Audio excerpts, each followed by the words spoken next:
In this video, we are going to derive the equation for rise time. Rise time is characterized by the notation TR, rising from 0 to the maximum. What we are going to do is we are going to start as always with the loop equation.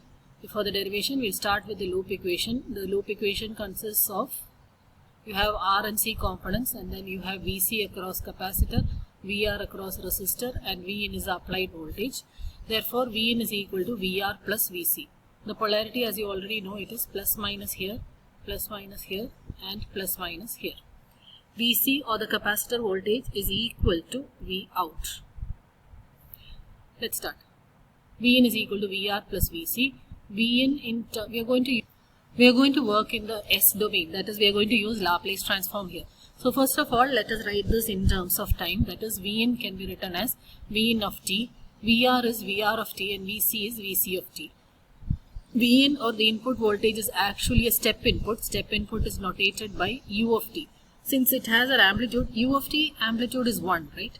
Since we have used a U of t with amplitude V, it is actually V into U of t. V into U of t. Vn is equal to V into U of t. Hence, like this. V into U of t. VR is actually I into R, where I is a time dependent quantity. Therefore, VR is equal to I of t into R.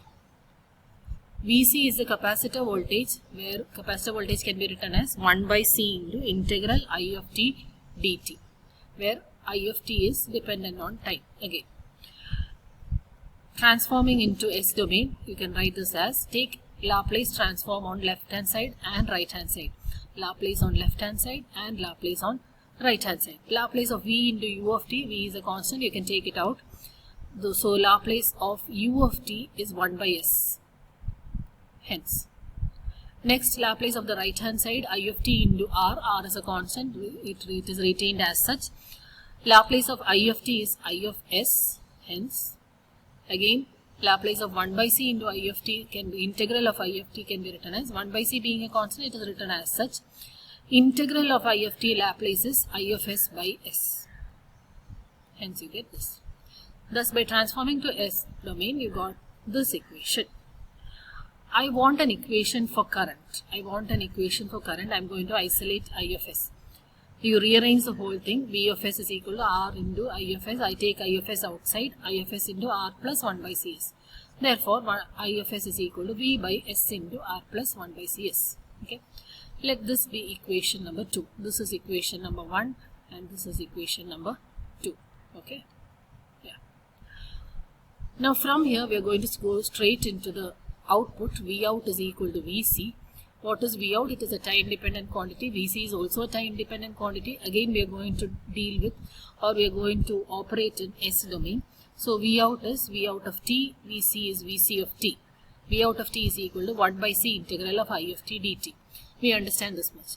From here, if you take Laplace transform on both sides, on left hand side and right hand side, what would I get? V out of t would become V out of S, as simple as that. 1 by C on the right hand side remains as such. Integral of I of t becomes I of S by S. Therefore, it becomes 1 by C into I of S by S. This I of S, I already have an equation for it here. So, we will replace I of S by V by S into R plus 1 by Cs. Okay, it's pretty straightforward, isn't it? Now, having got this much, we are going to proceed and obtain 1 by Cs into V by S into R plus 1 by Cs. Rearranging the whole thing, you get S into RCS plus 1 by Cs. Divide by RC on the numerator and denominator, I get V by RC by S into S plus 1 by RC. The reason I have come into this form is so that I can write it in the form of A by S plus B by S plus 1 by RC. That is partial fraction form. So if I can bring it into partial fraction form, I can find the inverse Laplace transform of V out of S and thereby come to V out of t. V out of t, I will get an equation for V out of t, and only from there I will get an equation for rise time TR. Okay. So that is our ultimate aim. We want to find out our equation for V out of t first, and from there on we want to find an equation for rise time. Let's get back to the partial fraction form. We have got V by RC by S into S plus 1 by RC. That can be written as A by S plus B by S plus 1 by RC. Solving this by partial fraction, we get A is equal to V and B is equal to minus V. You can try solving this. You will get this constants. A is equal to V and B is equal to minus V. Okay. Now let us substitute the values of A and B here. A and B we are going to substitute here, and you get V out of S is equal to V by S minus V by S plus 1 by RC. Like I said earlier, we are going to find out the inverse Laplace transform. We are going to obtain the inverse Laplace transform, that is V out of t. From here, take inverse Laplace transform. Yes. This becomes, what does V by S become? It becomes V into U of t. 1 by S inverse is U of t. Okay. V as such, 1 by S becomes U of t. V by S plus 1 by RC. V remains as such. S plus 1 by RC becomes e raised to minus t by RC. And as you already know, the output exists only for t greater than or equal to 0, isn't it? Therefore, it becomes V into V into e raised to minus t by RC into U of t, because the output exists only for t greater than or equal to 0, right? That is how the U of t has come. Therefore, in general, I can write V out of t is equal to V into, take U of t outside, 1 minus e raised to minus t by RC. This is for t greater than 0 only. At that time, U of t is equal to 1, and 0 for t less than 0. Okay. So, instead of writing into U of t, you can also split it in terms of these conditions. Both are correct. Both these are ways in which you can express the output. These both. Okay. Now, we have got an output equation. We have got an equation for the output. Next, our aim, I told you, V out of t I have got. From there, I am going to find out TR or rise time. The idea is that by definition, what is TR? Rise time. Rise time means it rises from 0 to V. No, actually it is not from 0 to V. Rise time is defined as the time taken by the capacitor to charge from 10% to 90% of its maximum. That means 10% of V to 90% of V. This time period, the time taken to rise from 10% of V to 90% of V, is referred to as TR. This is the convention for rise time. Anywhere you go, any circuit you take, this is the convention for calculating the rise time. Okay. So I can actually mark it like this: time output, the time taken to rise from 10% of maximum, that means 0.1 V. 10% of maximum, that is 0.1 V. Okay, 0.1 V to 0.9 V. The time taken to rise from 0.1 V time is T1 to 0.9 V time is T2. So what is the rise time? The time between these two. Got it. Time between these two is referred to as TR. So in short, I can say that TR is equal to T2 minus T1. TR is equal to T2 minus T1. So let's start. I've got the equations, I've got the definition, and I've got an equation. I've got an equation for output voltage. Let's start. At t equal to T1, what is output? Voltage output in general is equal to V into 1 minus e raised to minus t by RC, where t is equal to T1. What is the output at that time? 10% of maximum. So I will, instead of output, I will write 0.1 V. Instead of t, I have written T1. Correct?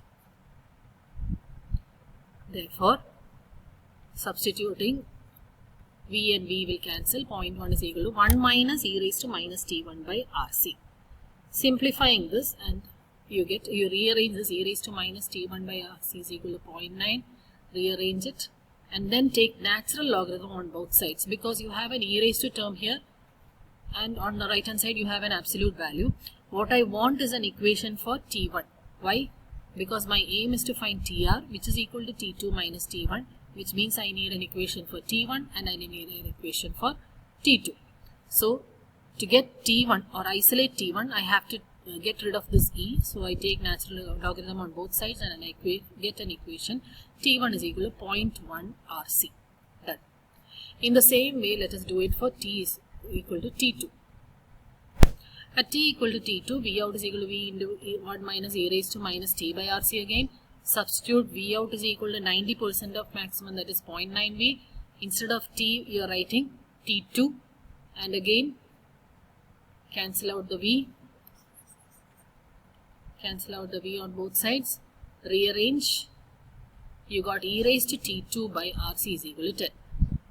Take natural logarithm on both sides because you want to isolate T2. In order to get T2, you got T2 by RC is equal to 2.3, that is T2 is equal to 2.3 RC.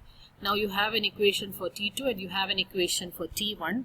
All you have to do is rise time is equal to T2 minus T1. Substitute T2, 2.3 RC, T1, 0.1 RC, 2.3 minus 0.1 is 2.2 RC, and there you have it. The rise time equation is equal to 2.2 RC.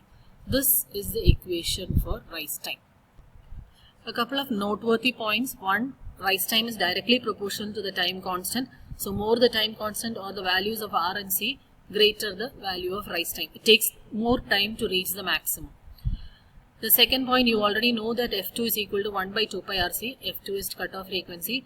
That means that rise time is equal to 2.2 into 1 by 2 pi F2. Okay. Instead of RC, you are writing 1 by 2 pi F2. Okay. That is equal to what? 2.2 by 2 pi is 0.35. So TR can also be written as 0.35 by FC. This might come handy in solving problems. Rise time in terms of cutoff frequency. So this completes the derivation of rise time, including a couple of points for problems maybe. This is for you to study. Thank you.